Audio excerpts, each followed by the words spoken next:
Gros plan sur Les Choristes, le spectacle musical. Après le succès du film aux plus de 8 millions d'entrées, Les Choristes arrivent sur scène, aux Folies Bergères et en tournée pour un spectacle musical. J'avais toujours rêvé d'en faire une adaptation sur scène. L'histoire touchante de la chorale du pensionnat reprend vie. Vous retrouverez sur scène tout l'univers du film. Avec de nouvelles chansons et dans un espace, dans un spectacle qui sera totalement magique. Les Choristes, le spectacle musical, à partir du 23 février 2017 aux Folies Bergères et en tournée dans toute la France. Retrouvez toutes vos infos sur l'appli LCI.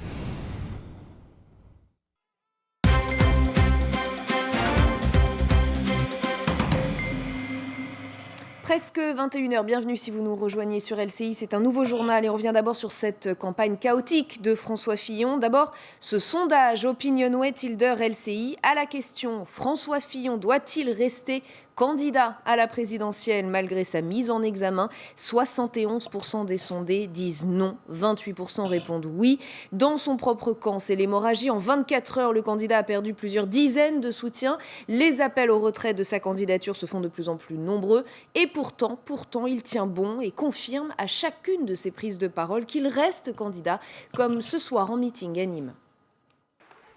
On m'attaque depuis des semaines, avec une violence sans commune mesure, avec les faits qui me sont reprochés et sur lesquels j'ai répondu point par point. 7 jours sur 7, 24 heures sur 24, la machine à broyer, la machine à scoop, la machine à rumeurs s'est mise en marche. Mais je vous le dis, je n'ai pas l'intention de céder. Et on retrouve Camille Collin en direct de Nîmes. Bonsoir Camille, vous avez suivi ce meeting pour LCI. Quel a été l'accueil des militants ? Eh bien, un bon accueil ici. Ils étaient nombreux, les militants, à venir voir François Fillon. Une salle pleine à craquer, très réactive au discours dans un sens ou dans l'autre. Beaucoup d'applaudissements. D'abord, lorsqu'il est entré sur scène et a eu cette formule qui a fait recette. Fillon, à Paris, ils disent qu'il est seul. Et non, il est ici avec le peuple de Nîmes. Des militants qui ont sifflé aussi les adversaires de François Fillon lorsqu'il les a nommés. Les médias également. Je vous le disais, très réactifs. Alors, on les a interrogés quand même sur la campagne de François Fillon. Vous le savez, le candidat, un peu plus tôt dans l'après-midi, en sortant d'une table ronde avec les harkis et les rapatriés du Gard, confié aux journalistes que ferait-il s'il y avait plus de défections et s'il se retrouvait seul. Eh bien, on fera campagne quand même. La base est avec moi. Les militants de droite sont avec moi. Alors, le sont-ils vraiment ? Eh bien, oui, pour la plupart et en tout cas pour l'instant. Peut-il faire sans les élus ? Certains nous confiaient qu'ils en étaient persuadés. En tout cas, il a l'air d'en avoir la volonté, nous disait une dame. Un autre, parlant des élus justement, évoquait des rats quittant le navire qui prépare déjà la troisième mi-temps. Tout ça, et c'est politique, nous expliquait-on, presque journalier. On en a l'habitude, disait encore un autre. Enfin, eh bien, du côté des militants, il y en a quand même qui sont sceptiques. Ils attendent de voir ce qui va se passer et d'autres, pour finir, eh bien, plus minoritaires, s'attendent aussi à tout. S'il y a mise en examen, c'est quand même une ligne rouge. Il faut aussi peut-être céder la main et laisser la main dans ces cas-là. Ils attendent de voir là aussi ce qui va se passer dans les prochains jours. Merci beaucoup Camille pour toutes ces précisions en direct de Nîmes. Parmi les défections marquantes du jour, celle de 3 jupéistes, les parlementaires Benoît Paru, Édouard Philippe et Christophe Béchu. Selon beaucoup d'observateurs, ils n'auraient pas pu lâcher sans l'aval du maire de Bordeaux. Alain Juppé serait-il dans les starting blocks pour prendre le relais ? Élément de réponse avec Yael Chambon.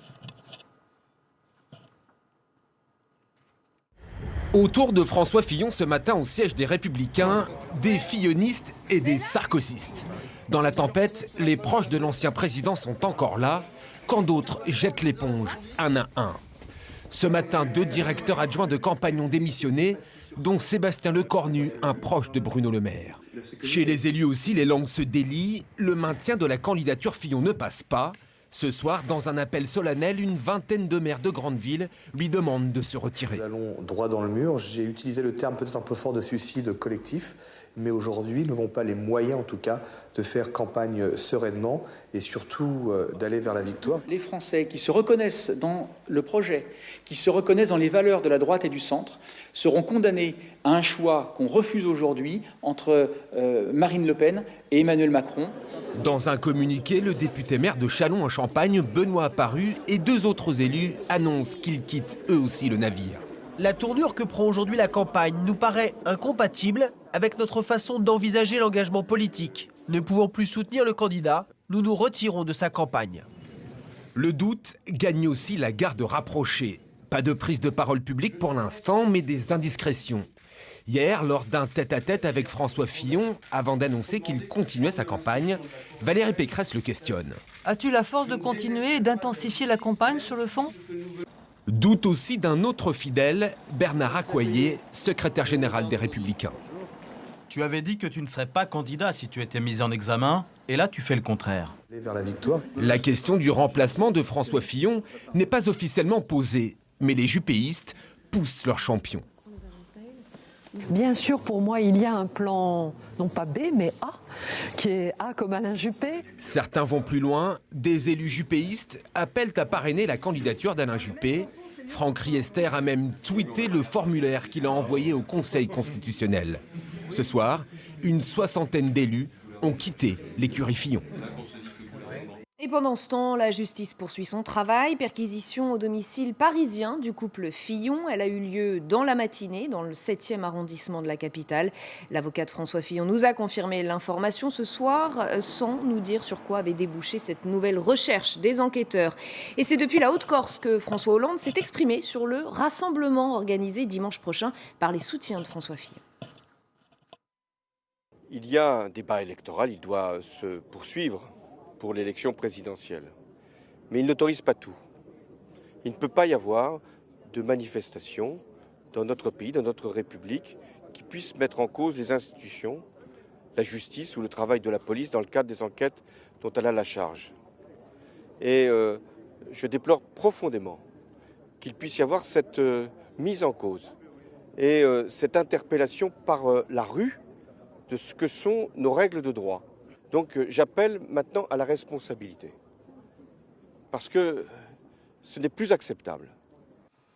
Si j'étais mise en examen, je renoncerais à être candidat. Nouvelle attaque d'Emmanuel Macron ce soir chez nos confrères de France 2. Le candidat d'En Marche qui a donc dévoilé son programme présidentiel. Enfin, diront certains, 6 chantiers prioritaires, l'éducation, 4 à 5 000 postes supplémentaires, l'écologie avec un plan de 50 milliards d'euros, une grande réforme des retraites et de l'assurance chômage. Isabelle Thor.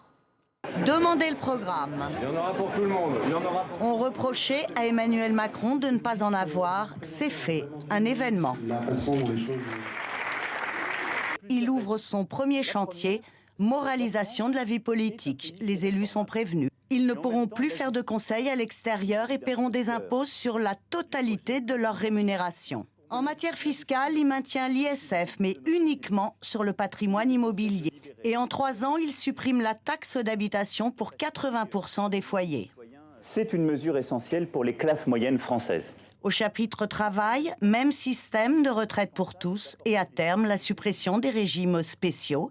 Il supprime aussi pour tous les salaires les cotisations maladie et chômage grâce à une augmentation de la CSG de 1,7%. Notre projet pour l'école. Plus d'autonomie pour tous les établissements, sinon 4 à 5 000 postes supplémentaires dans les quartiers les plus défavorisés. Quant au baccalauréat, seulement 4 matières obligatoires, les autres évaluées en contrôle continu. Sécurité, enfin, retour à une police de sécurité quotidienne, c'est-à-dire de proximité, et 10 000 policiers supplémentaires. Savoir si c'est un projet de droite ou de gauche. Je veux surtout que ce soit un projet qui permette de donner à chacune et chacun sa place. Et on lui demande si c'est du hollandisme. Si j'étais convaincu de la continuité, je n'aurais pas fait tout ce chemin, cher monsieur. Cela reste pourtant le procès que lui font tous ses adversaires dans cette campagne. Une menace majeure pour la France, c'est ainsi que Marine Le Pen a commenté le programme d'Emmanuel Macron, la présidente du FN dont l'immunité parlementaire a été levée. Le Parlement européen a donc approuvé la demande faite par la justice française qui lui reproche d'avoir diffusé des images de Daesh sur son compte Twitter. L'affaire date de 2015. Dans l'actualité également, l'affaire Troadec, dont l'enquête se précise. La voiture du fils a été retrouvée à Saint-Nazaire. C'est pourtant à 250 km de là que la carte vitale de la sœur a été découverte à Dirinon, où un étang a d'ailleurs été fouillé dans l'après-midi, sans résultat pour le moment.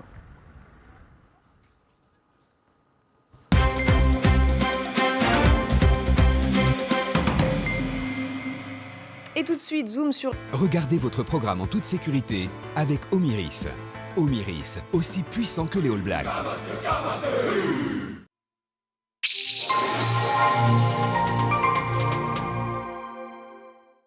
Nous consacrons naturellement notre une demain matin au projet présidentiel d'Emmanuel Macron. L'impression qui se dégage est celle à la fois de la subtilité et de l'équilibre. En tout cas, c'est ce qu'il recherche. Réforme des retraites ambitieuse, mais sans toucher à l'âge de la retraite. Suppression de la moitié de l'ISF, mais suppression de la taxe d'habitation pour 4 Français sur 5. Économie de 60 milliards d'euros dans les dépenses publiques, mais plan d'investissement de 50 milliards. Tout est intelligent, rien n'est dû à gros traits qui tâchent. La question, néanmoins, est celle-ci. La France a-t-elle besoin de subtilité ou de mesures plus radicales? A-t-elle besoin d'équilibre ou d'appuyer plus fort sur les pédales? Chacun jugera. Avec Omiris, alarme et télésurveillance. Omiris, aussi puissant que les All Blacks.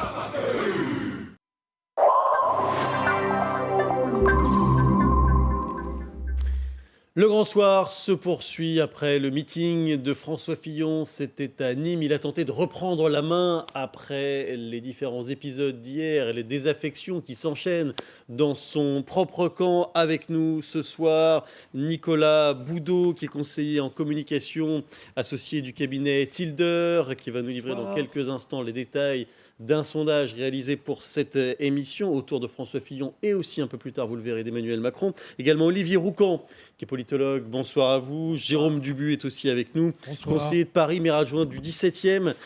Et vous faites partie de ces élus qui ont donc quitté, si l'on peut dire, François Fillon, en tout cas qui ne le soutiennent plus. Pourtant, sa résolution est intacte. Il ne se laissera pas abattre. Il l'a encore dit ce soir. François Fillon, écoutez. J'ai pu faire des erreurs, mais qui n'en fait pas? Ceux qui n'ont jamais fait d'erreur ne sont pas nécessairement les êtres les plus justes et les plus solides. On ne devient pas président sans avoir été attaqué, injurié, écorché par ses adversaires. De Gaulle, Pompidou, Giscard, Mitterrand, Chirac, Sarkozy, tous ont été des cibles, mais, mes amis, ce qui ne tue pas vous rend plus fort.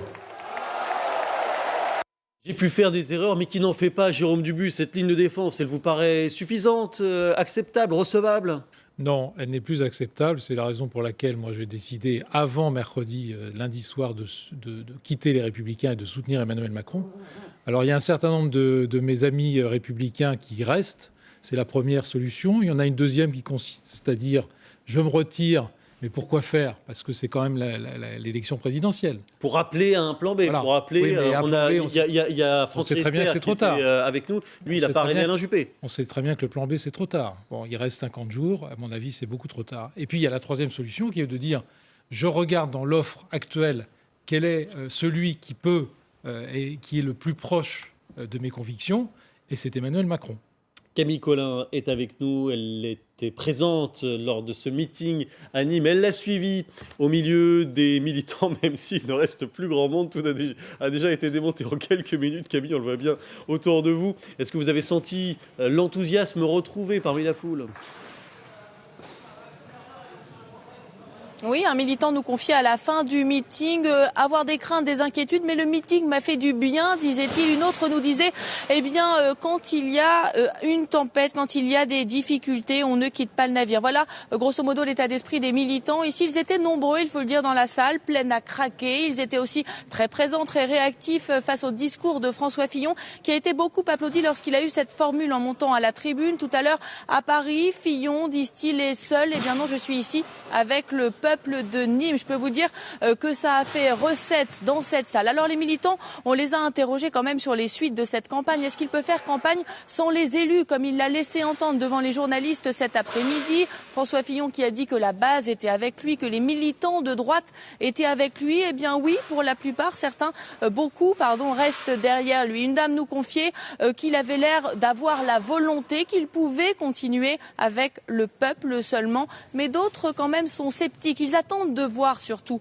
pour la plupart. Deux militants qu'on a pu croiser tout à l'heure aussi nous expliquaient qu'il y avait quand même une ligne rouge. Cette ligne rouge, c'est la mise en examen. Si elle était confirmée, là, il faudrait peut-être penser à laisser la main, nous expliquait-il. Les militants sont là, merci beaucoup Camille Collin, mais au-delà de ce cercle, les Français sont-ils encore derrière le candidat Les Républicains, Nicolas Boudot? Vous nous révélez donc ce soir le résultat de ce sondage, c'est la question politique que nous vous livrons chaque semaine dans cette émission en partenariat avec Opinionway et Tilder. Et cette semaine, évidemment, vous avez demandé aux Français si d'après eux, François Fillon devait rester candidat à la présidentielle en dépit de sa possible mise en examen. Le résultat est sans appel, non à 71%.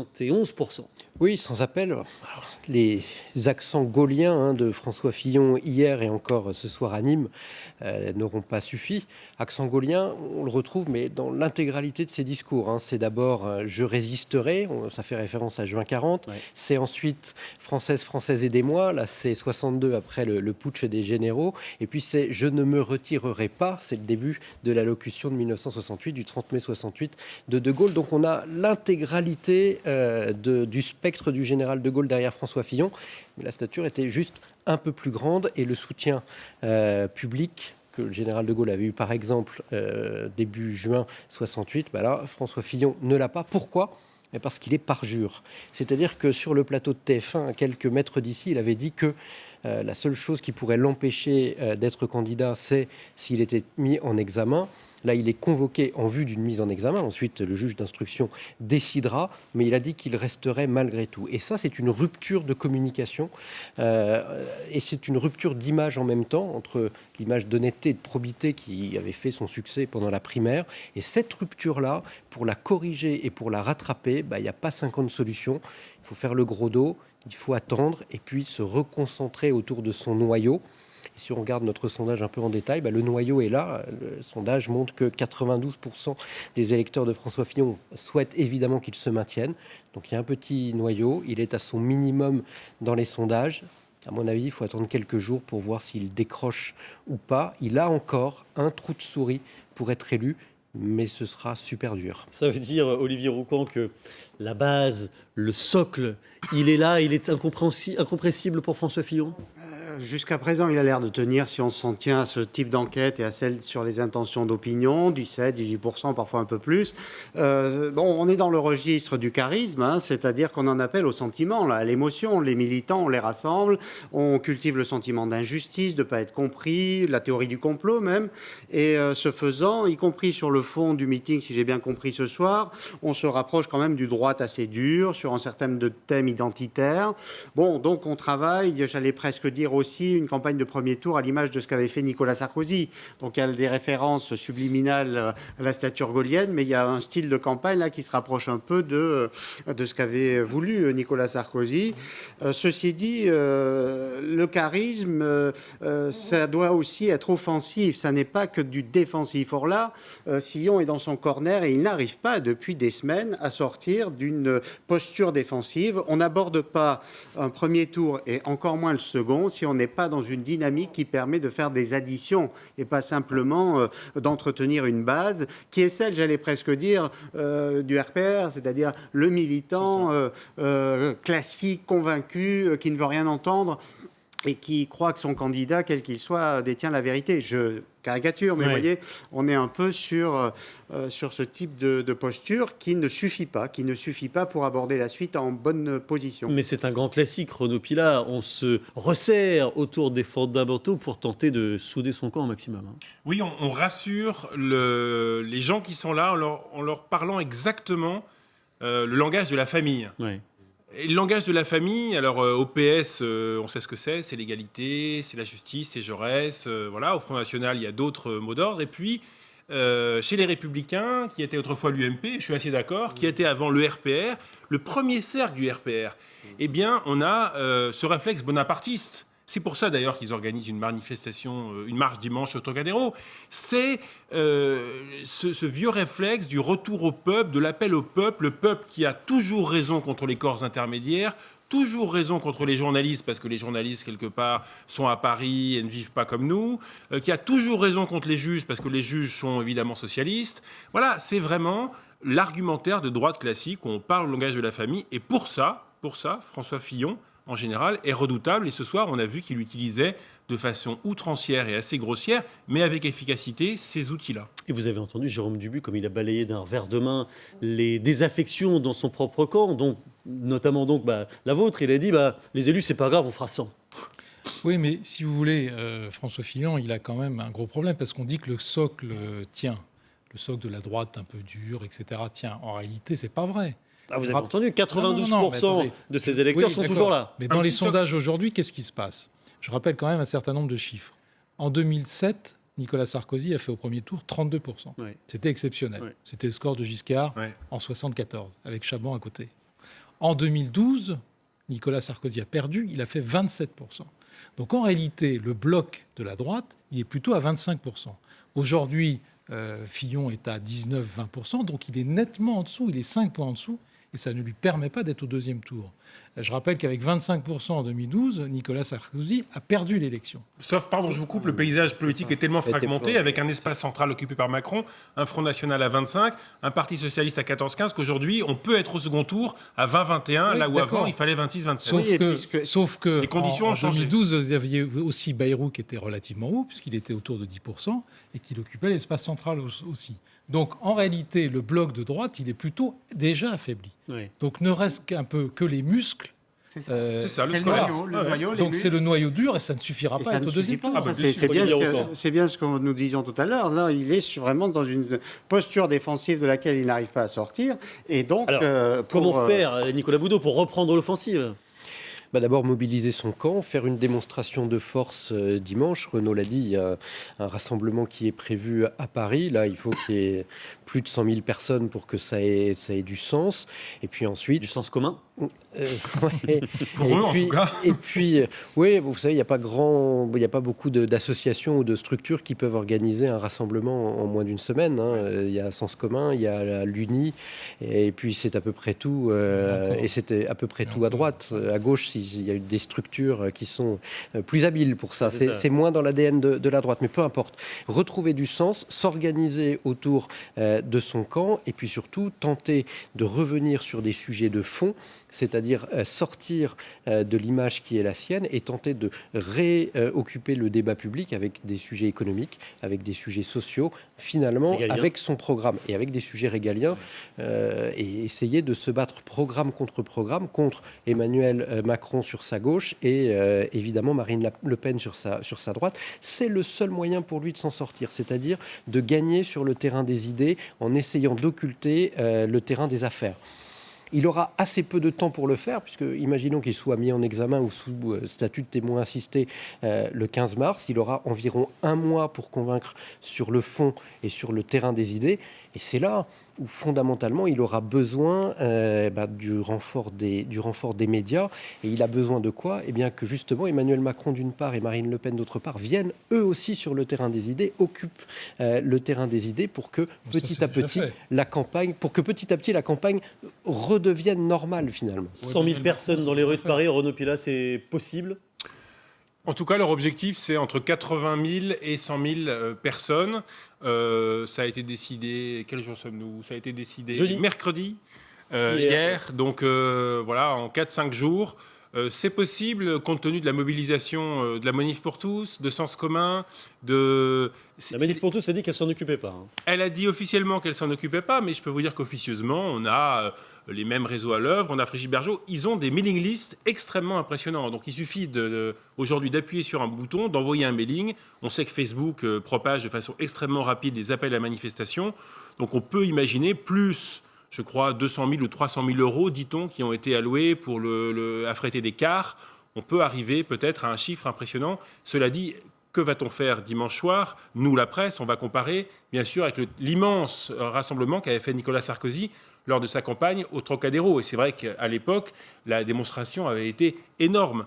Si dimanche, il y a moins de monde que prévu, un temps grisâtre, de la pluie, et qu'il y a très peu d'élus autour de François Fillon, de toute façon, cette image, c'est pas ça qui va redynamiser la campagne. C'est vraiment, je dirais, un objet interne pour essayer de démontrer aux élus qui veulent le renverser que non, je garde des troupes. Surtout, comment faire, Olivier Roucan, pour opérer cette bascule des affaires vers le fond, ce dont parlait Nicolas tout à l'heure. Pas simple. Ça fait 3 semaines à peu près qu'il essaie de le faire et ça ne marche toujours pas. Non, d'autant plus que, si vous voulez, ce qui vient d'être dit montrerait que le rassemblement, même s'il réussit en apparence à rassembler du monde dans la rue, eh bien, sera fondé sur des bases qui ne dépassent pas celles du fillonisme, j'allais dire, de la primaire. Oui. Et donc, il n'y a pas un élargissement du socle, et c'est là où est le problème. Alors, comment faire ? Pour l'instant, la solution n'est pas arrivée parce qu'on voit bien que le fait qu'il y ait ce raidissement sur une base en plus très à droite fait partir, et pas seulement des élus. C'est là où moi je m'interroge sur les sondages et ce noyau, parce que d'ailleurs il y avait un autre sondage qui indiquait que sur le fait est-ce que François Fillon doit continuer ou arrêter, il y a une semaine ou 10 jours c'était 35 et c'est passé à 25. Donc il y a quand même un effritement sur cette question et on voit bien que la droite modérée classique et centriste, on l'a vu, mais c'est pas seulement l'appareil de l'UDI. Hein. Ils savent ce qu'ils font. Ils pensent beaucoup aux législatives. Tous ces élus, c'est pas des dirigeants hors sol. Ils vont dans la circonscription, ils parlent aux militants et ils voient bien que ça suit plus, que c'est difficile. Et donc, la droite classique, centriste et modérée ne se reconnaît pas dans cette campagne. Ça veut dire que plus le premier tour approche et l'élargissement de la base ne se fait pas, donc ça n'est pas efficace. Et ils sont de plus en plus nombreux à se tourner, à céder aux sirènes d'Emmanuel Macron, même si on verra tout à l'heure que les choses ne sont pas forcément très simples pour Emmanuel Macron en cas de victoire. Ce sera le résultat de notre second sondage de la soirée, juste après le journal Rebecca Fitoussi.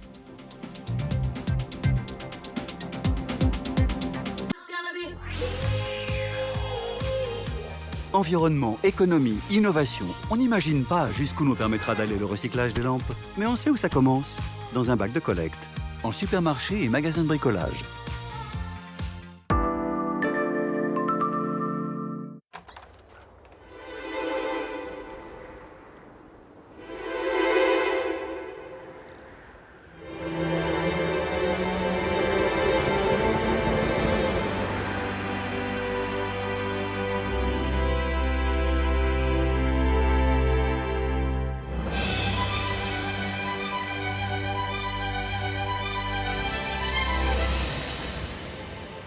Mangerlin.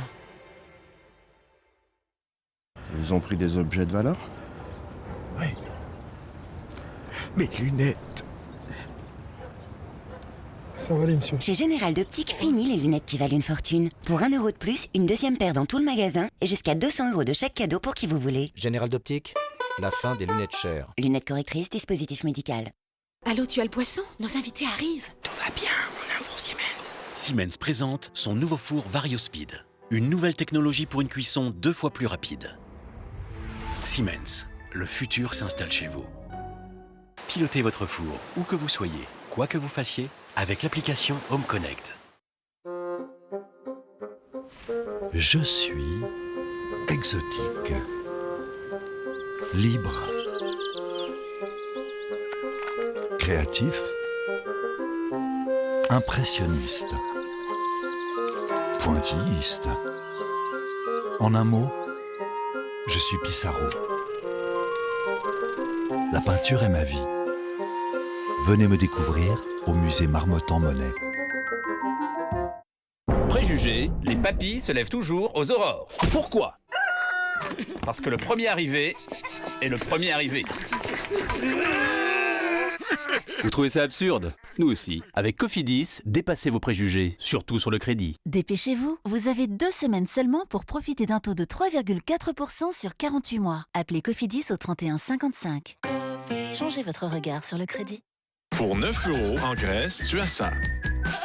Ou ça, avec Happy Car. Happy Car, location de voitures partout dans le monde à partir de 6 € par jour. David est naturellement doué pour la photographie depuis son adolescence. Son plus grand rêve, c'est d'aller en Islande pour photographier les aurores boréales. On peut tout réserver sur Expedia. Vol, hôtel, location de voiture et activités. Tout est sur le même site. Et nous y voilà. Oh, regardez, ça bouge. Oui, tu l'as eu. Parfait. Oh, waouh.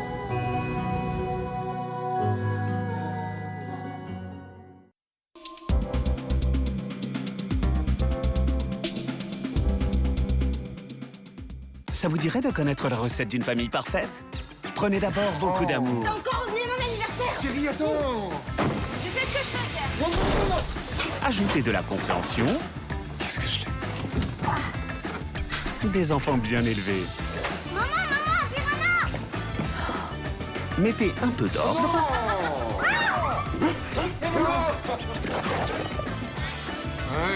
Et des amis discrets.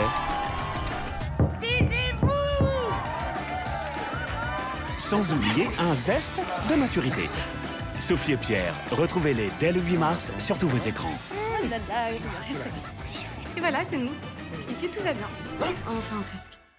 La French Touch accueille Pepper, le robot high-tech français. C'est moi. Tout aussi technologique. Mégane, 5 modes de conduite. Merci. Un peu de sport, ça te fera du bien. T'es tout pâle. Très drôle. Signature lumineuse LED. Moi, je la trouve très jolie. Il est rigolo ce robot. Oui, j'ai mangé un robot clown. Affichage tête haute des données. Beau boulot. Mégane Limited est à partir de 199 € par mois avec système multimédia Airlink 2, jantes alliage et aide au parking arrière. 4 ans de garantie et d'entretien inclus. Portes ouvertes du 16 au 20 mars.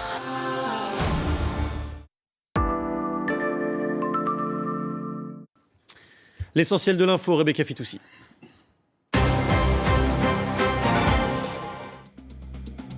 François Fillon en combattant balafré. C'est ainsi que le candidat s'est lui-même présenté ce soir devant 3000 militants réunis pour son meeting à Nîmes. Loin de s'alarmer devant la série de défections qu'il subit depuis 24 heures, il a affiché une nouvelle fois sa détermination.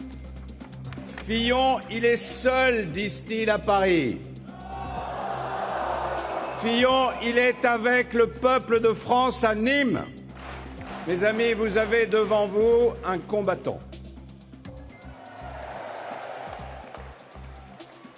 Que celles et ceux qui ont du cran se lèvent. Merci, merci de tout cœur pour votre présence à mes côtés. Votre énergie, c'est une force qui décuple ma volonté de vaincre. Parce que sachez-le, je suis là pour percuter tous les scénarios que certains voudraient écrire à votre place. Parmi les défections marquantes du jour, celle de 3 jupéistes, les parlementaires Benoît Apparu, Édouard Philippe et Christophe Béchu. Une quinzaine de maires et élus locaux LR et UDI ont aussi publié une tribune. Ils demandent solennellement à François Fillon de se retirer, jugeant qu'un pacte moral a été rompu. Je ne comprends pas cette détermination qui se transforme en entêtement, cette manifestation de dimanche qui, je trouve, qui est ridicule. On parle d'une élection présidentielle, d'un projet pour les 10 années qui viennent, pour la France. Je veux dire, l'avenir ou le destin personnel d'un homme, parce que c'est un peu de ça quand même dont il est question, ne peut pas être supérieur à l'intérêt de la France. Et je pense que le courage aujourd'hui, c'est pas justement de rester dans le bateau dont on voit très bien qu'il va sombrer, mais c'est d'essayer de trouver un nouveau capitaine pour le conduire. Et pendant ce temps, la justice poursuit son travail. Perquisition au domicile parisien du couple Fillon. Elle a eu lieu ce matin dans le 7e arrondissement de la capitale. L'avocat de François Fillon nous a confirmé l'information ce soir sans nous dire sur quoi avait débouché cette nouvelle recherche des enquêteurs.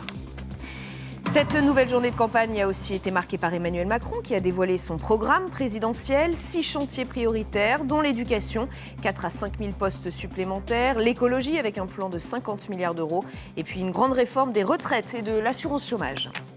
Une menace majeure pour la France, c'est ainsi que Marine Le Pen a commenté le programme d'Emmanuel Macron. La présidente du FN, dont l'immunité parlementaire a été levée.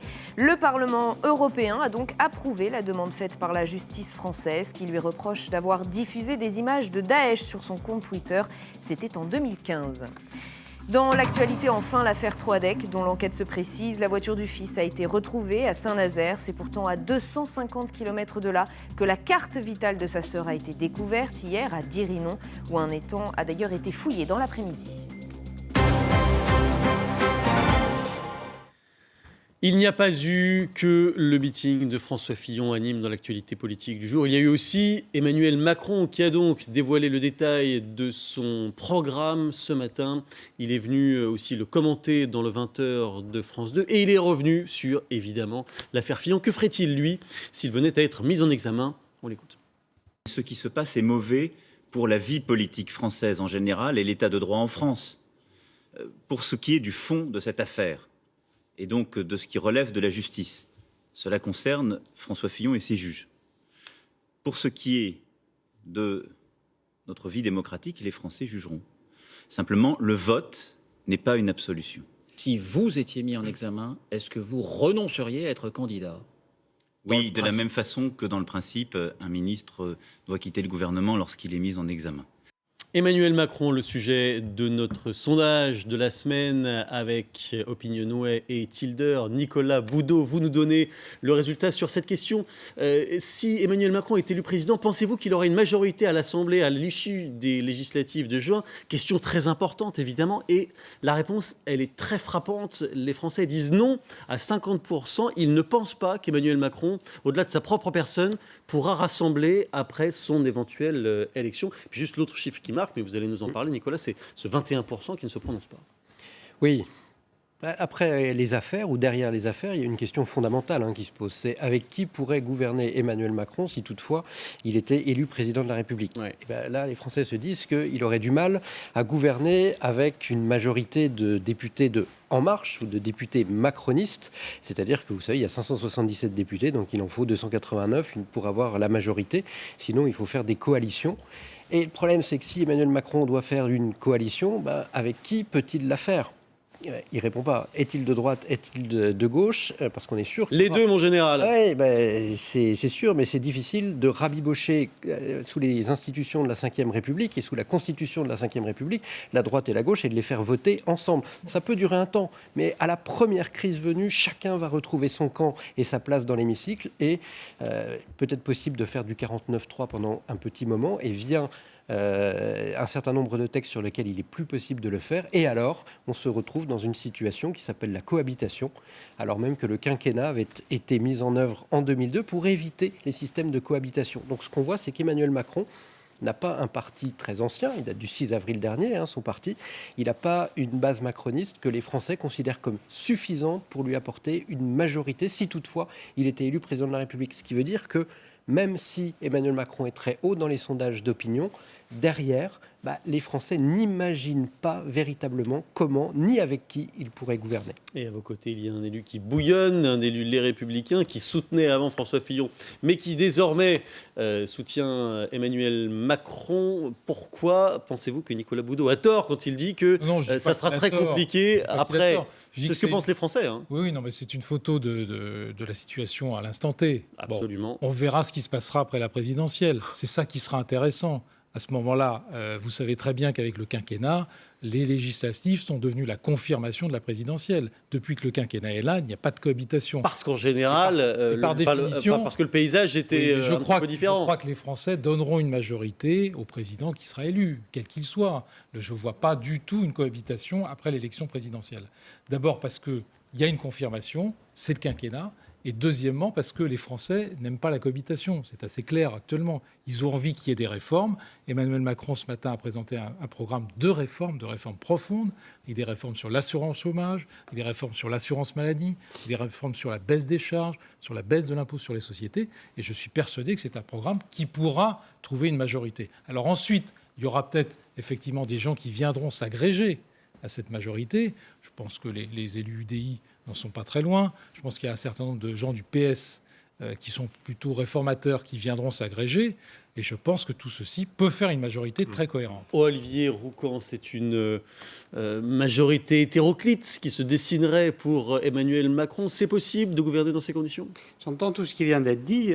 Simplement, nous sommes dans un moment presque, je dirais, de désordre, sinon chaotique. C'est-à-dire que l'affaiblissement des partis de gouvernement, les Républicains d'un côté, le Parti Socialiste de l'autre, ne garantit rien aux candidats de ces deux formations pour la suite, s'il d'aventure l'un devait être élu. C'est-à-dire que la question de l'automaticité de la majorité, cette fois-ci, me semble quel que soit le vainqueur, au moins être posée. C'est-à-dire que quel que soit le vainqueur cette fois-ci, il y a beaucoup d'incertitudes sur la suite. Et la question d'ailleurs, non seulement du quinquennat, mais de l'équilibre des institutions, à mon avis, sera posée à plus ou moins court terme.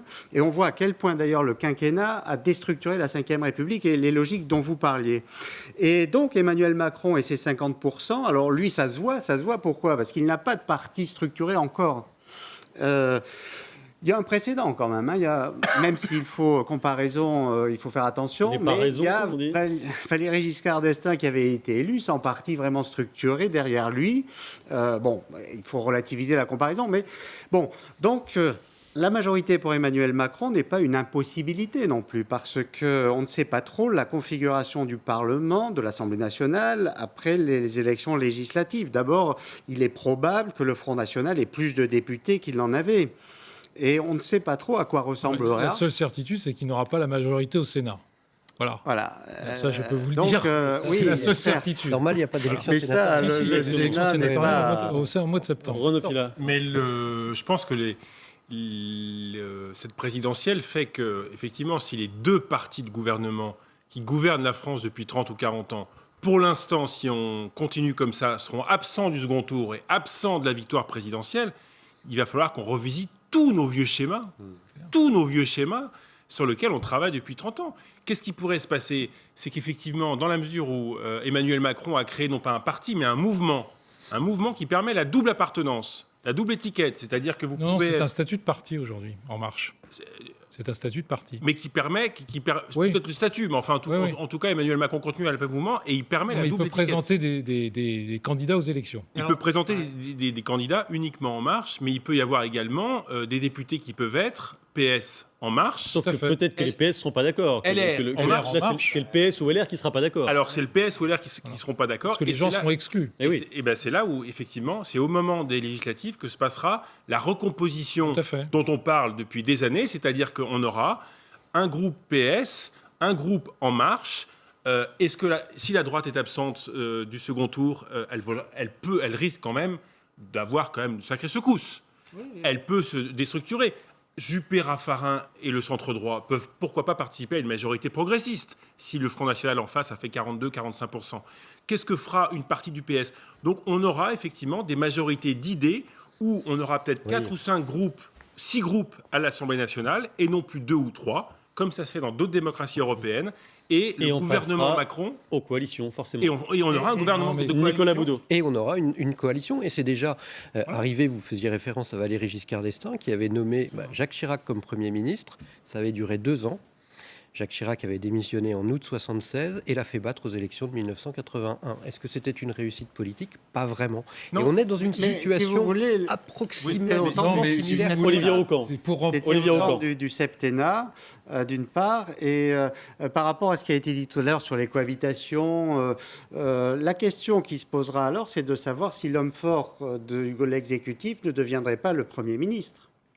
Parce qu'un président qui n'arrive pas à entraîner une véritable majorité lisible après son élection, il va être quand même relativement affaibli au bout d'un moment, voire assez vite.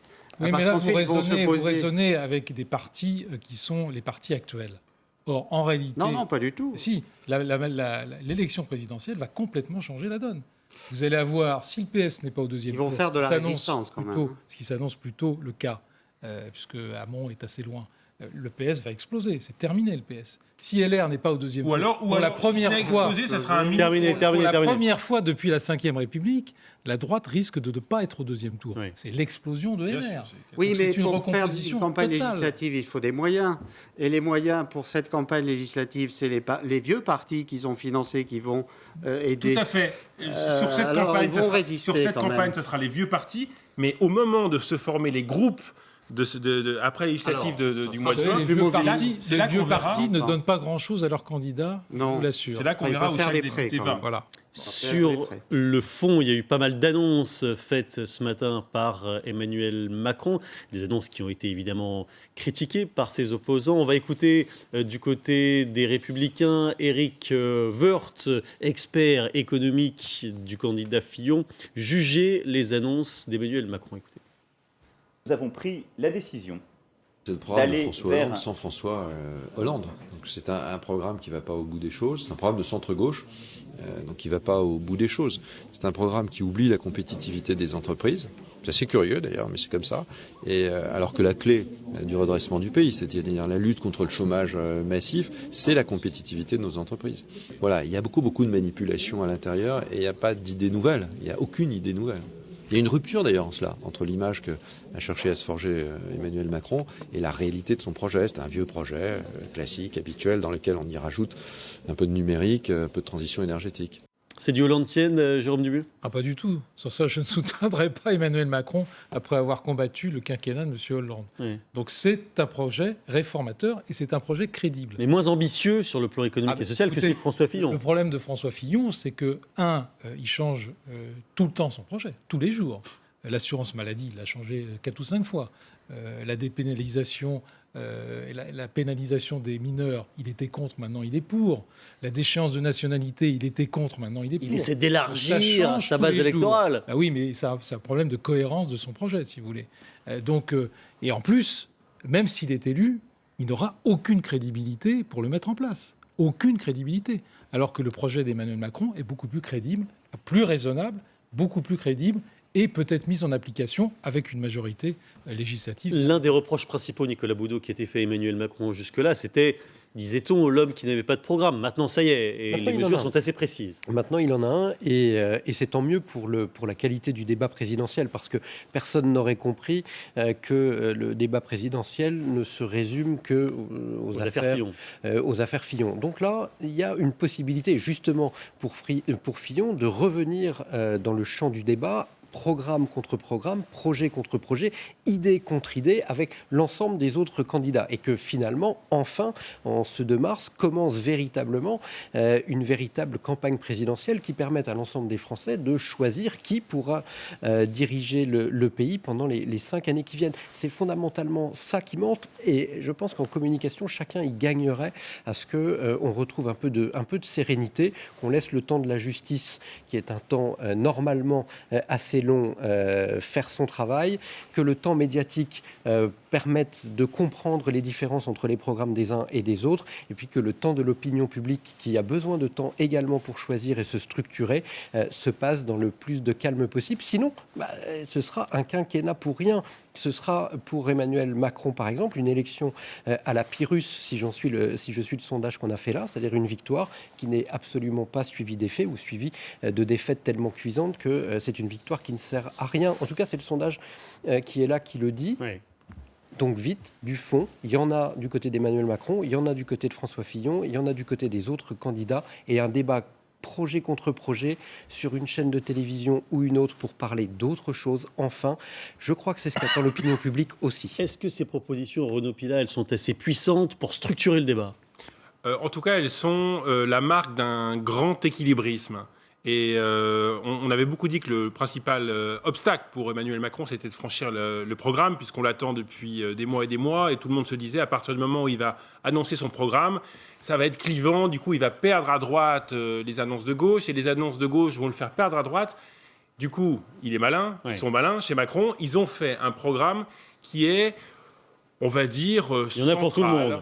Voilà, central, avec un projet de société où finalement, on est à la fois dans la liberté, mais dans la justice. Ce qu'on donne, on demande après il y a droit les droits et devoirs. Oui. Donc je dirais pas que c'est du Hollande, à 39 ans, mais on est quand même on est quand même dans un programme central, équilibré, sans mesures spectaculaires, mais qui s'apparente plus, pour le coup, et c'est pour ça que Jérôme Dubu et d'autres peuvent le soutenir, à un programme de centre-droit qu'à un programme de gauche. 120 000 postes de fonctionnaires supprimés, la dette, on reste dans les 3%, il y a tout un tas de mesures qui peuvent rassurer un électorat modéré. Et paradoxalement, on verra, mais paradoxalement, il est aujourd'hui majoritairement soutenu par les sympathisants socialistes Emmanuel Macron. C'est dire à quel point, je pense que le curseur dans l'histoire de la gauche française est en train d'évoluer fortement en ce moment, c'est qu'il propose un programme qu'aurait pu proposer Raymond Barre ou Valéry Giscard d'Estaing, et aujourd'hui, une moitié des électeurs de François Hollande votent Emmanuel Macron, apparemment sans souci. 20% des électeurs de Nicolas Sarkozy en 2012 s'apprêtent à voter pour Emmanuel Macron. C'est dire si l'espace central est bien occupé pour l'instant. Olivier Roucan. L'évolution des électeurs de gauche, elle a commencé il y a bien longtemps sur tous ces plans. Je veux dire, c'est déjà chez François Mitterrand, l'invocation de la rigueur, l'invocation du réalisme de gouvernement et la réconciliation en 88 avec Rocard qui donne lieu à l'ouverture d'ailleurs. Tout ceci est en marche depuis, si je puis dire, Oui, depuis bien longtemps. Macron assume. De ce point de vue, Macron François Hollande assume est dans plus. la continuité. Macron Lionel Jospin était déjà dans cette continuité. Macron assume. Ce sont des évolutions de moyen terme et long terme. Mais là où Emmanuel Macron est intéressant, je trouve, c'est qu'il provoque quand même. Il fait bouger des lignes et il fait s'interroger sur le sens de ce fameux clivage droite-gauche qui ne disparaît pas, mais qui est en fait recomposé. Et c'est une période de transition de ce point de vue à laquelle nous assistons. D'où ce flou organisationnel également. Et Emmanuel Macron, il est intéressant pour ceci, lorsqu'il dit, comme vous l'expliquiez, il y aura cette assurance chômage qui va être ouverte aux professions indépendantes et libérales. C'est comme vous dites, alors c'est malin parce que ça va séduire des professions, des catégories qui votent souvent à droite, mais en même temps c'est une mesure qui est perçue comme étant une mesure juste.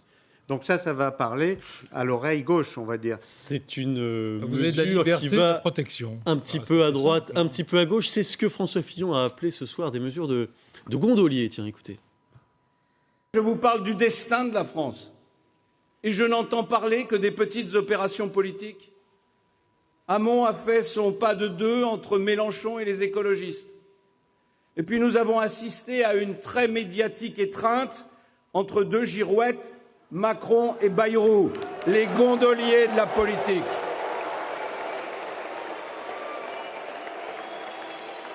Moi, je trace mon sillon. C'est une ligne droite, tendue vers un seul cap, le redressement de la France. On les mesure et a tenté de renvoyer Emmanuel Macron à cette image aux côtés de François Bayrou. C'est assez drôle parce qu'il a tout fait pour que François Bayrou vienne le soutenir. Même en lui offrant un groupe parlementaire. Vienne le soutenir lui, vienne soutenir François Fillon. Alors quand il dit qu'il est gondolier, ça fait rire quand on sait ce qui s'est passé dans les négociations qui ont échoué. Un mot, Nicolas Boudot, sur l'autre chiffre dont je vous parlais dans le sondage, c'est 21% de Français qui ne se prononcent pas sur Emmanuel Macron. On ne voit jamais un chiffre aussi haut de ne se prononce pas dans ce genre de circonstances. Comment l'expliquer? Est-ce que ça peut être un peu inquiétant pour lui? Oui, parce que ça peut basculer d'un côté ou de l'autre, mais c'est tout simplement une absence de projection sur les législatives. Oui. Donc moi, je ne suis pas tellement inquiet sur ce chiffre-là, mais ça peut être une grosse difficulté pour Emmanuel Macron s'il ne purge pas ce sujet et s'il n'explique pas assez vite de quel côté il pourra aller. Parce que je veux bien entendre et comprendre qu'il y a une recomposition de la vie politique en cours, mais les institutions de la Ve République, dirigées par notre Constitution, elles organisent le clivage gauche-droite. Ça nous laisse encore plein de débats à faire, Renaud. Vous inquiétez pas, vous aurez largement le temps de revenir sur cette question dans Le Grand Soir sur LCI tous les soirs. Merci beaucoup à tous les quatre. Le journal à suivre, Rebecca Fitoussi.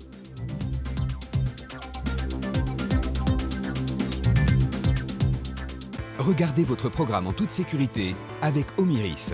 Omiris, aussi puissant que les All Blacks.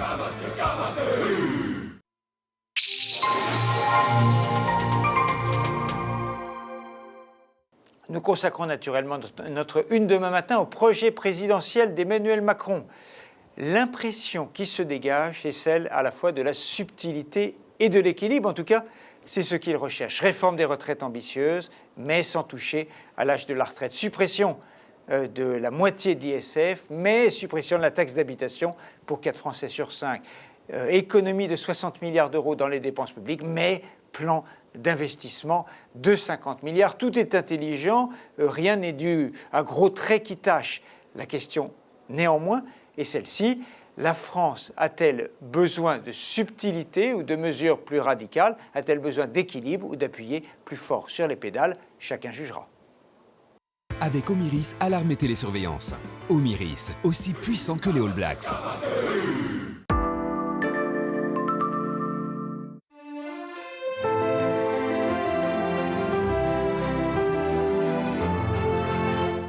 Deus.com, réservation de chambre d'hôtel en journée.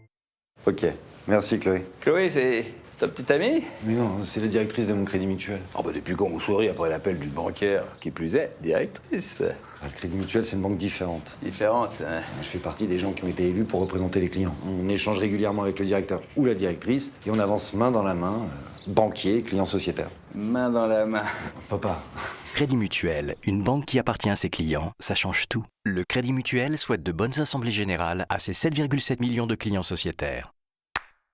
La vie, c'est prendre son envol, oser se lancer et s'agrandir. Annonce, conseil, service, se loger avec vous quand la vie bouge. L'homme est la plus imbattable des machines. Découvrez la suite sur carmignac.com.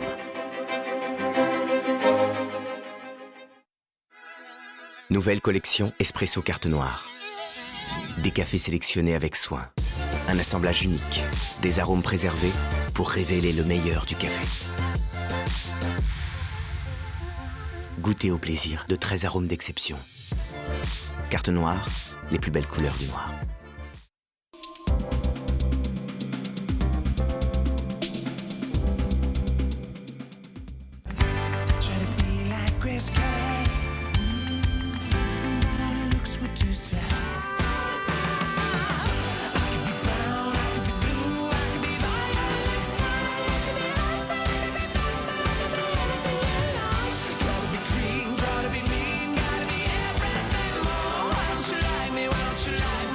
Découvrez la Peugeot 108 Collection et profitez d'une reprise Argus Plus 2000 € sur toute la gamme 108. Échappez-vous. Échappez-vous de ces cris et pleurs à supporter. Réservez une maison rien que pour vous sur abritel.fr. Si vous cassez, alors réparez. Propre, précis, facile à doser. Superglue 3 Perfect Pen de Loctite. Allô, où es-tu? Tu as le poisson? Non, je l'attends toujours. Mais nos invités arrivent. Tout va bien, on a un four Siemens. Siemens présente son nouveau four VarioSpeed. Une nouvelle technologie pour une cuisson 2 fois plus rapide. Siemens, le futur s'installe chez vous. Hey, votre copine c'est Miss Brown? Ouais, la responsable en chef du chocolat, on sait. J'adore son chocolat. Bon, bah moi j'ai rendez-vous chez le coiffeur.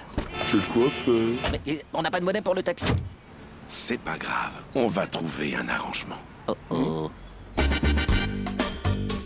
Et maintenant, découvrez les nouvelles box M&M's, Peanut et Choco. Hé Rouge, tu crois qu'il va nous trouver? Chut. Voyage privé. Économisez jusqu'à 70% sur une sélection impitoyable d'hôtels 4 et 5 étoiles. Connectez-vous vite sur voyageprivé.com.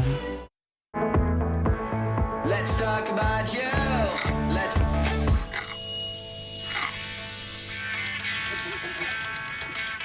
Without locking behind. Instant frites de McCain. Des frites au micro-ondes si croustillantes que vous n'en croirez pas vos oreilles. McCain, le plus gourmand des réseaux sociaux. Ils ont pris des objets de valeur? Oui. Mes lunettes. Ça va aller, monsieur. Chez Général d'Optique, fini les lunettes qui valent une fortune. Pour 1 € de plus, une deuxième paire dans tout le magasin et jusqu'à 200 € de chaque cadeau pour qui vous voulez. Général d'Optique, la fin des lunettes chères. Lunettes correctrices, dispositif médical.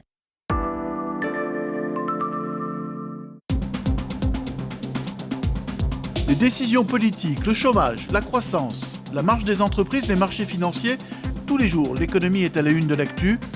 Pour vous, les meilleurs experts refont le match de la semaine. L'écho décrypté, analysé par les économistes vedettes, c'est sur LCI. Retrouvez toutes vos infos sur l'appli LCI. Regardez votre programme en toute sécurité avec Omiris. Omiris, aussi puissant que les All Blacks. La météo avec CIC Auto. CIC, construisons dans un monde qui bouge.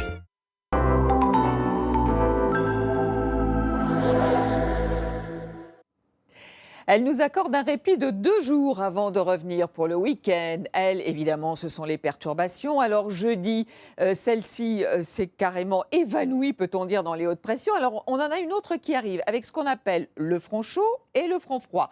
Alors le front chaud va se retrouver sur l'extrême nord du pays vendredi matin avec quelques gouttes, peut-être un petit peu plus près des côtes, sinon dans l'ensemble du soleil, mais des entrées maritimes qui s'installent sur le golfe du Lion. Et puis dans l'après-midi, dans ce flux de sud, le front chaud va être rejeté vers l'Angleterre. Oui, mais le dit front froid va arriver sur la Bretagne avec de la pluie, avec du vent. À noter que le vent va se renforcer aussi dans la vallée du Rhône et vers le golfe du Lion. Il soufflera fort sur les Pyrénées, mais dans l'ensemble, vous aurez du soleil avec peut-être quelques flocons vers les Alpes frontalières, du vent aussi prévu sur la Corse. Alors voici les températures de la matinée, belle amplitude entre le nord-est, 0 degrés par exemple pour Strasbourg ou encore pour Besançon, jusqu'à 11 degrés déjà pour Biarritz. Et regardez-moi les températures de l'après-midi, vraiment printanière, jusqu'à 22 degrés sur la côte basque. Alors, belle amplitude aussi entre le matin et l'après-midi. Pour Strasbourg, de 0, vous passerez à 14 degrés, le minimum pour Brest avec 11 degrés. 16 degrés dans la capitale, alors qu'il en faisait 13 déjà la veille, et entre 16 et 17 degrés près de la Méditerranée. Voici la suite. Alors, et voilà, ça se gâte pour le week-end. Donc, la perturbation qui arrive vendredi par le